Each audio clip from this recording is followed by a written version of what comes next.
Hello and welcome back to the channel for part 1 of the Tracked Crawler's Muddy Adventure.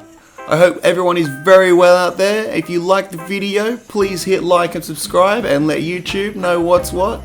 I'd highly recommend this project for anyone out there looking to improve their 3D printing and RC fundamentals. It has a couple of great little skills. Most notable is you've got to set up a mixer on your remote to run the servos in this fashion. This is also a very fun little build and it's a lot of fun to play with. Also, you can get it under the house and have a look around and see what's going on. If you're interested in building one of these yourself, you can check out the eye in the corner now for a little bit more info. Anyway, without further ado, let's get into it.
And that wraps up part 1 of the Tracked Crawler's muddy adventure. Stay tuned for part 2, and if you like this video, please hit that like button, and have a great day out there and stay well.